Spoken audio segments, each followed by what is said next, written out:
Peuple d'Afrique s'est gâté. Vous savez ce qui se passe? La CEDEAO. La CEDEAO a fait une réunion de 2 jours.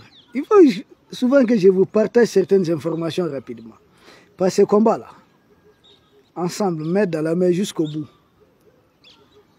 Pas de pitié, il ne faut surtout pas s'arrêter.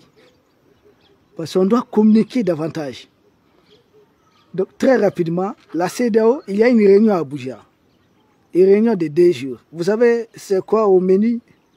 Quoi à l'heure du jour? Que la CEDEAO va renforcer sa coopération policière. Écoutez bien, la coopération policière. Là où la CEDEAO avait dit qu'elle allait créer une force militaire pour combattre les terroristes. Et la CEDEAO voulait nous endormir avec ça. Restez dedans, on va vous aider à combattre les terroristes. Jusqu'à présent, aucune force. Quand ils ont parlé d'une force en attente, là, j'ai dit c'est une force mourante. Elle est même moribonde. Si elle existe réellement même. Rien. Papaki. Et ils vont faire 2 jours, 2 jours de discussion à Abuja.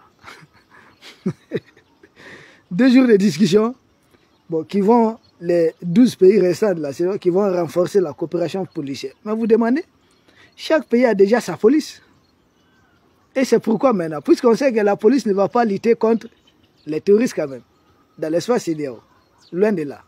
Il faut des unités spéciales, voilà, de l'armée pour ça. Ou bien même de la police, des unités spéciales. Non, ils disent quoi? Que beaucoup des chefs d'État, beaucoup de pouvoirs en place, ont même vu la CEDEAO comme une menace parce que la CEDEAO n'a pas été là pour les défendre, c'est-à-dire quoi, contre les révolutions africaines en cours. Vous avez, suivez mon regard, les manifestations qui commencent.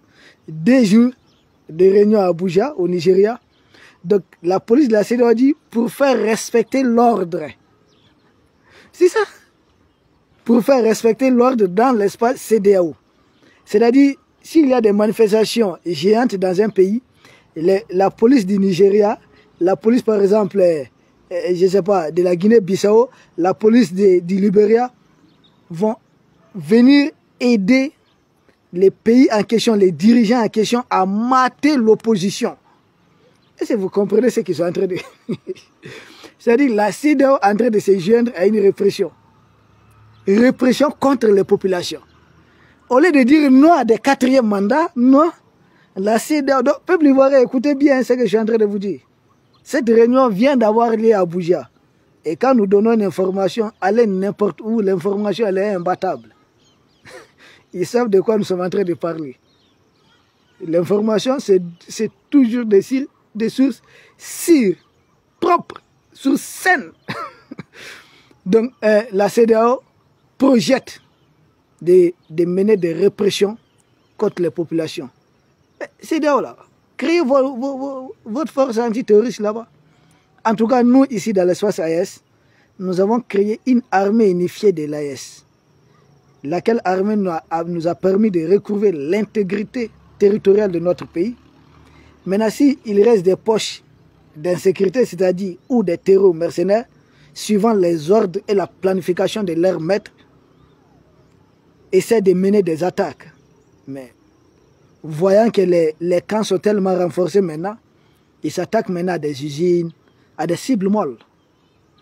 Ça, c'est l'armée de l'AES. Les Burkinabés, au début, avant les présidents IB, ne contrôlaient pas 50% de son territoire. Aujourd'hui, le Burkina contrôle jusqu'à 72% de son territoire. Et le Niger qui est en train d'aider qui est en train de sécuriser ses villes et ses frontières aussi. Il faudrait savoir que le Niger est exposé aussi sur le flanc avec la Libye, sur le flanc du côté un peu du Tchad, un tout petit peu, mais surtout du côté du Nigeria. Ah oui. Et du côté de Bénin, n'oubliez pas que les mercenaires passent aussi de ce côté. Mais au lieu d'aider à créer cette force, au-delà de la CEDEAO, même une force africaine pour combattre réellement, éradiquer ces terroristes, qui sont des outils géostratégiques de certaines puissances impérialistes. Non, on crée des policiers pour mater. Et ils disent bien que quand il y a des attaques terroristes, souvent des populations peuvent ne pas comprendre. Donc il y a des manifestations, c'est eux qui le disent indirectement. Donc on crée unité de police pour obliger les populations à supporter la présence de ceux qui créent et entretiennent des terroristes dans leur pays. C'est terrible. C'est vraiment terrible. Et c'est Ouattara. Va-t-il réussir? Suivez mon regard. Bon, les microbes ouattariens, ne vous dérangez pas la peine de les répondre. Et ceux qui sont polis, courtois, je supprime leurs commentaires tout simplement. Parce que certains sont courtois, mais ceux qui sont discourtois, ça est quand même, ils sont bloqués à jamais. Et c'est toujours un plaisir de les bloquer. Nous vous remercions et à très bientôt.